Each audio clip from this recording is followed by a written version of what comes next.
to have all of you at our home. We've arranged an ex-member of yours to welcome you as well, Steve. And we've also arranged some excellent weather. But before that, I have pleasure in introducing or welcoming my very good friend, Gaurav. When Kenny and I spoke, he said he wanted to know a bit about Indian business and Indian business families. And at that time I told him I'm not promising anything. This is not a YPO event. I thought it was a comedy show today. Sorry, that's what I thought. And until I remembered Gaurav is going to do this, so I quickly requested him, which he agreed. And Kenny, you have what you wanted. Thank you so much. So I'm going to request Anil. Anil is our forum officer to give you an introduction and take this forward. Thank you. Thank you. Thank you so much, Anil. Obviously, for us as Indians, we don't need, Gaurav doesn't need an introduction between us, but would love to introduce him to all of you today. It's a pleasure to welcome you, Gaurav, as a special guest today to talk about the Indian family businesses.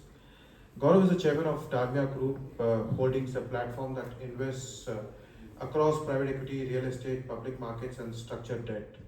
Beyond investing, Gaurav plays an active role in global thought leadership and institution building. He serves on the board of Brookings India, is part of the governing board of the Institute of New Economic Thinking in New York, and is also chairing the Indian advisory board of Room to Read, a global education charity. A World Economic Forum Global Leader for Tomorrow since 2000, and an alumnus of Columbia Business School. Gaurav brings a rare blend of capital markets insight, global perspective, and long-term thinking, making his presence especially meaningful for a YPO audience. Thank you. Over to you, Gaurav. Thank you.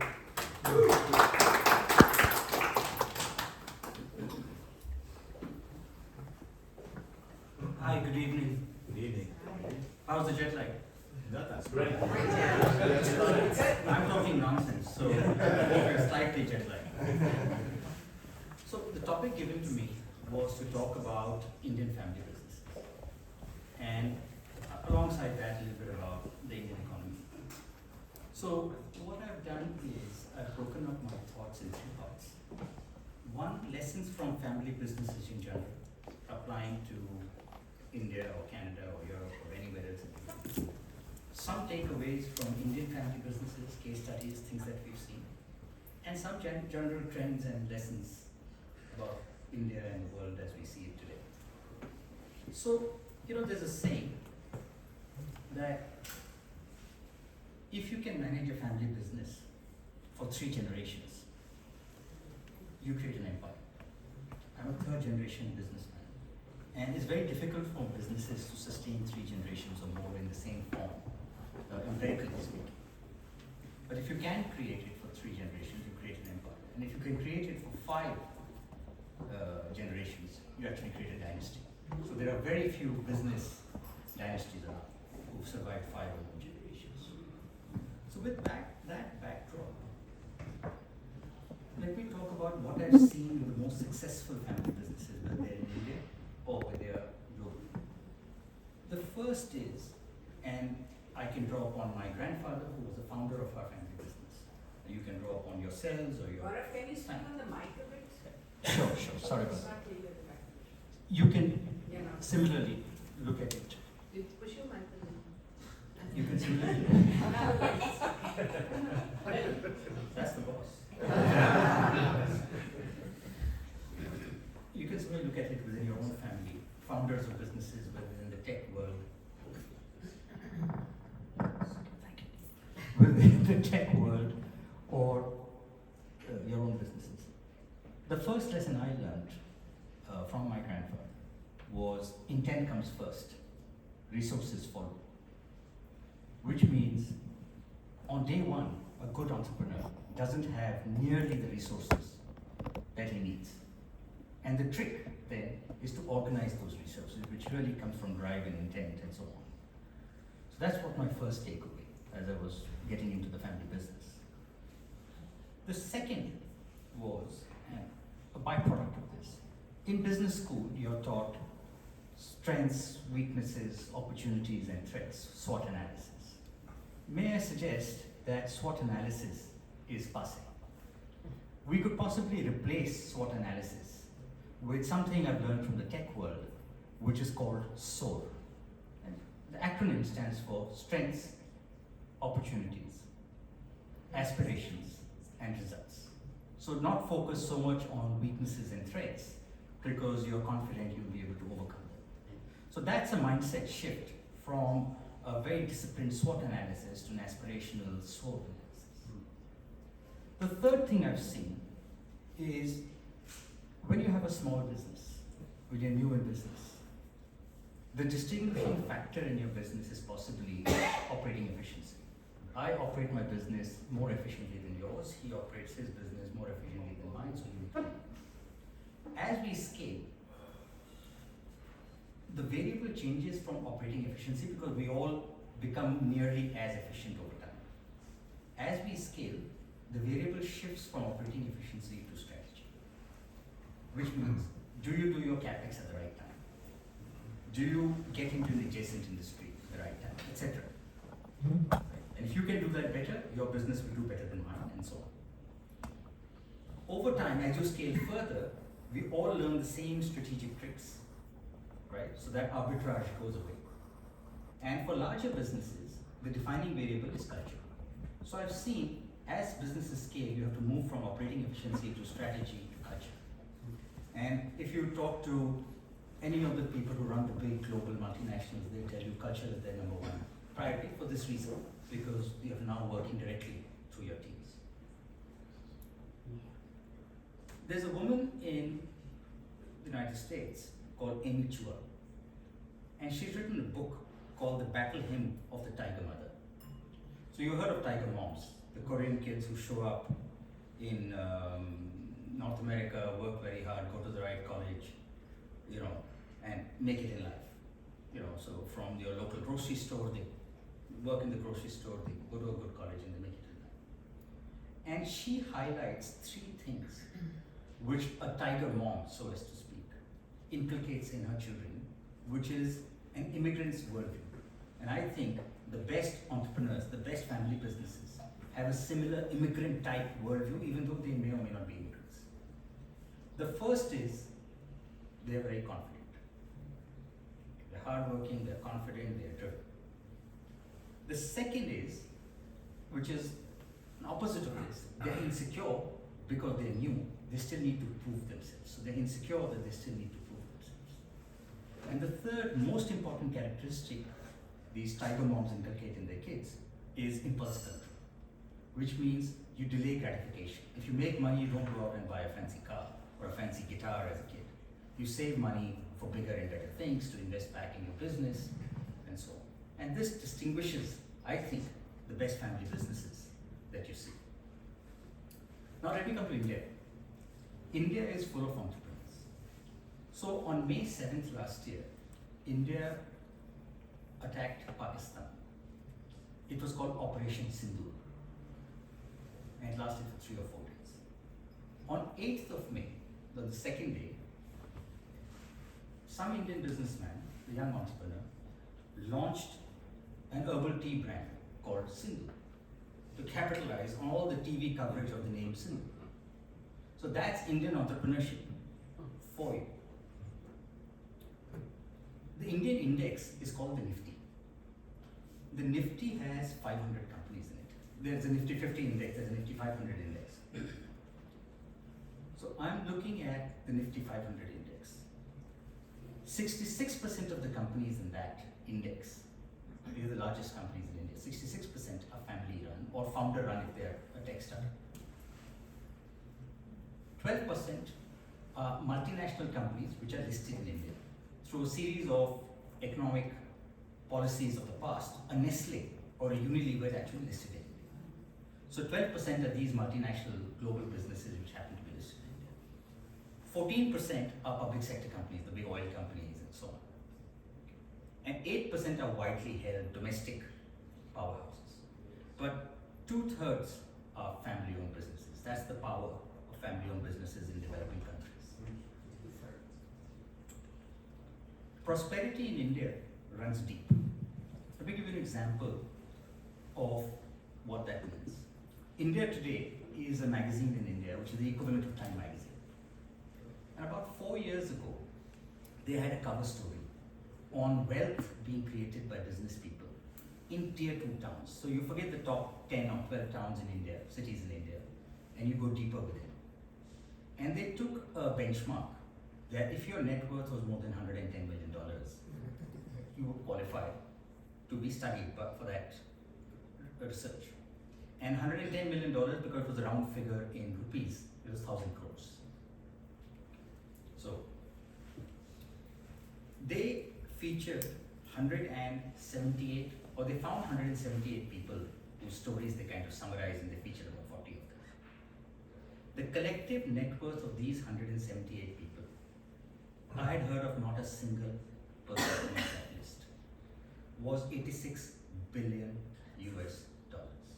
These are tier 2 town people building strong, large businesses, family owned, probably don't speak English properly, you know. So that was the kind of wealth that is being created deep in India. So you heard the word unicorn. Unicorn term was first used in 2013 by Eileen Lee in an article that appeared in TechCrunch. India's answer to your unicorn is an octopus, and I'll just explain what that is. An octopus is a term created by a fund manager in India called Saurav Mukherjee about 3 years ago. So an octopus is a businessman who is local in a small town, and he's unable to grow nationally, right, because he doesn't have the skills. So he enters 8, 9, 7, 6, whatever number of businesses near his hometown. So he's like a baby conglomerate. He's like an octopus with many tentacles. Private equity can't back him because he has no core strength. He's not that large in any way, but he's immensely successful on a cumulative basis. So India, or Indian family businesses, are full of these small octopuses, or actually large octopuses, coming out of small towns. There was a very interesting study by the tax department in India and by one of the sell-side broking firms. And they divided Indian companies into deciles in terms of profit. Top decile, most profitable. Next most profitable decile, and so on. And they found that the profit growth was fastest amongst the second decile companies. And then they started rationalizing as to why this was happening. And this was over a period of time, long period of time, 10 years. The conclusion they reached was the top decile companies are too big and they don't have the entrepreneurial spirit that the second decile companies have. The third decile and below don't have the management depth to be able to compete effectively. So the second decile companies in many ways has the best of both worlds. You know, it's entrepreneurial, yet it's large enough. And that's what was showing up. And I assume if you show up in Indonesia, you may see a similar trend. Let me talk about 5 pivotal moments out of Indian business, family businesses. There is a group called Dabur, a business group called Dabur, owned by a family called the Burman family. And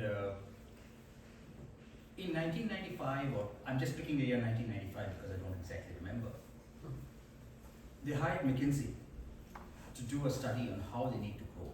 And one of the things McKinsey told them is get rid of family members, professionalize. You will grow fastest in that. So the kids were up in arms saying, I'm just going to get fired.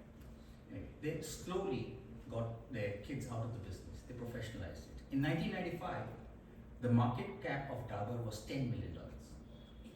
In those days, dollars, so not in current dollar terms. Today's market cap is $10 billion.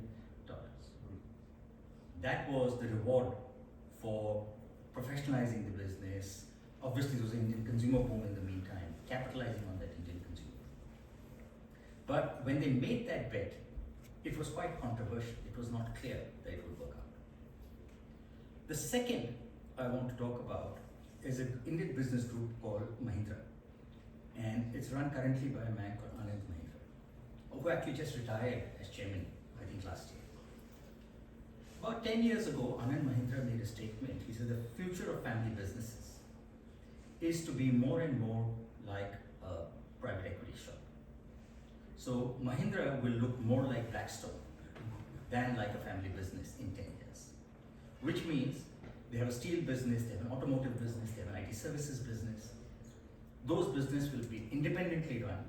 We will not try to mix and match any of the stuff that happens in one company into the other, and we'll grow each one. We'll dilute our stakes, we'll energize these companies in the formative years, and they've actually done that. So that was a big lesson for family businesses to make that transformation, and more groups are doing that. The third was, there's another consumer group in India called Godrej, run by a man called Mr. Adi Godrej. Adi Godrej's net worth is about $3.5–4 billion. And they decided, they had an old real estate company from 1990, but about 10–15 years ago they decided to energize it and make it into a real estate. Now his son runs it, I was chatting with him. And I asked him, I said, look, there are two ways to play real estate. There's a full value chain where you play from land to licensing to development and sales. Why are you not doing this? It's a high ROE business. And he said, look, I have a trade-off to make. I can do the full value chain, or I can only capture part of the value chain, which means I don't do land and licensing, I only do the development piece. My ROE falls dramatically, but I can do 20 projects with the management bandwidth that I have, rather than focus on 4. And the market, stock market, will reward me for growth.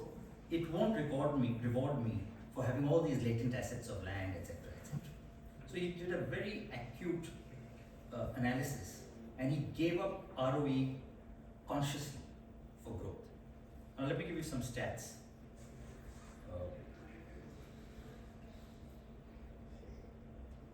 Godrej Consumer, their erstwhile business, is worth $13 billion market cap. Godrej Property is worth $6 billion. So they've already achieved half of that market cap through that strategy.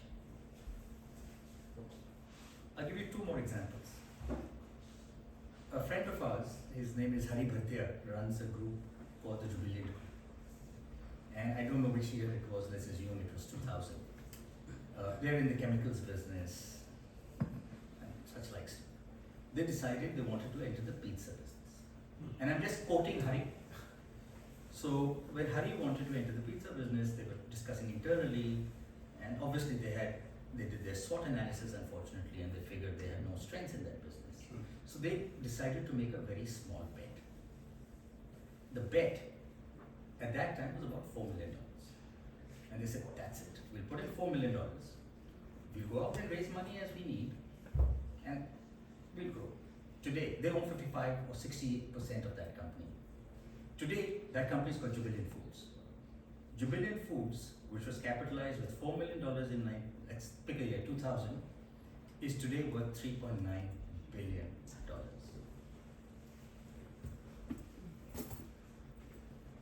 Family businesses in India have learned not just to be resilient. Resilience means I survive a downturn.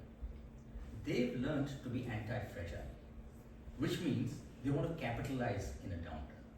Never let a crisis go to waste, as they say. So there's a man in Chennai, in southern India, called Vellayan. He runs a group of businesses called the TI Group. In the middle of COVID, there was a company on the verge of bankruptcy called CG Power. They invested about $90 million in CG Power, bought I think 55% of the company. Okay, so you're in the middle of COVID, you're buying a bankrupt company, a hairy asset, not the best time in the world, turning it around. The market cap of that company now is 11 billion. They own 55% of this. So these are the kind of stories, and obviously there's a survivorship bias here. These are stories that are well known, there are a lot of failures as well. But on a net basis, these are the kind of stories that you will hear repeatedly, even among smaller businesses. These are the more visible ones. Now, coming back to some just trends. So, Many family business types ask me, what should we do about tech? We don't understand it, there's a lot of opportunity there, should we invest, should we enter something new? And I often tell them what Bill Gates said. So Bill Gates, about 15 years ago, made a very important point. He says, whenever there is a technological shift, in the short term, we overestimate it. But in the long term, we underestimate the same change. And therefore, you can truly play for the long term. You will create a lot of wealth. People actually get turned on by the short term ups and downs. The tech is hot.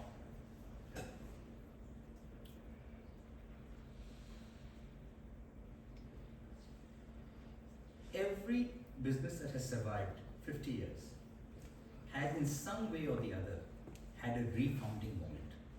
So if you go back in time, IBM's hardware business was dying.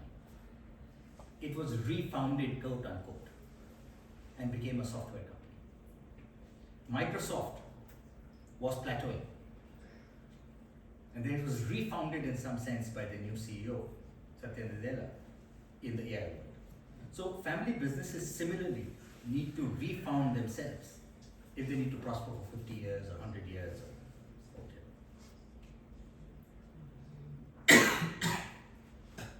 From the tech world, I've heard a term recently.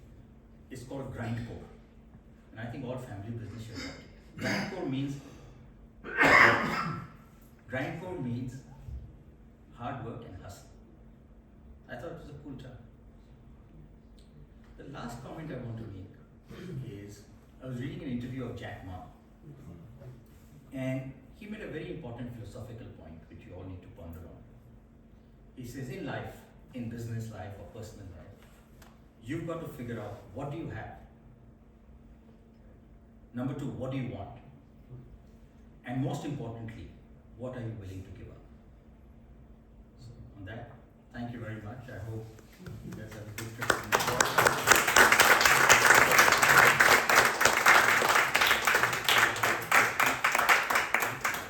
Thank you.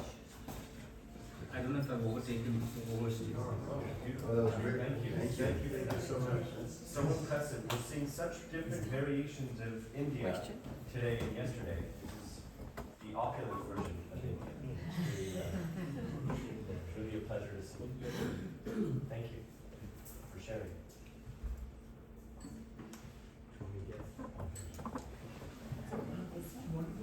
Any questions? Yeah. Anil, do you want to share a little bit about your family business? Anil, could you share about your family business as well? Questions for Gaurav?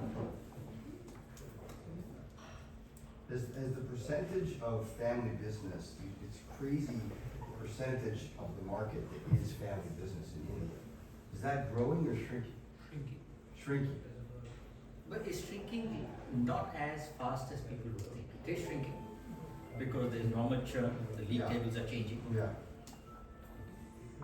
Third, fourth generations get complacent. yeah. And what? Industries are consolidating.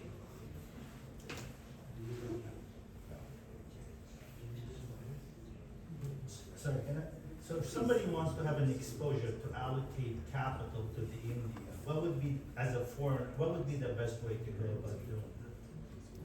You know, the general rule of thumb is, if you want exposure to India, buy an Indian ETF. Because the alpha generated by the active managers is actually very little, on average, over long periods of time. So you can make a macro call, buy an Indian ETF. If you look at what's happening in India, the numbers that are reported, 6% growth, 7% growth, 8% growth, whatever. Let's take 7% growth, which by world standards today is fantastic. 7% GDP growth means on the ground, it feels like 11% growth in nominal terms, because you add inflation to it. There's about 4% inflation. So let's assume 10% growth in revenues, nominal revenues. I have some operating leverage in my business. So 10% revenue growth or 11% revenue growth may mean 13% profit growth. Guess what? The Indian index in rupee terms returns 13-14% over decades. That's what it's done. So if you're making that bet, an index is actually a very good bet to make. Any particular sectors, Indian ETFs, any particular sectors you think? You know, we have our own favorites, but it's not the most scientific. We like financials and consumer plays because we just understand them, we do more of them. It's not the most scientific way in which we do it, but that's our two sweet spots, and we like special sets of all kinds. Thank you, Gaurav. That was very interesting session. Thank you. And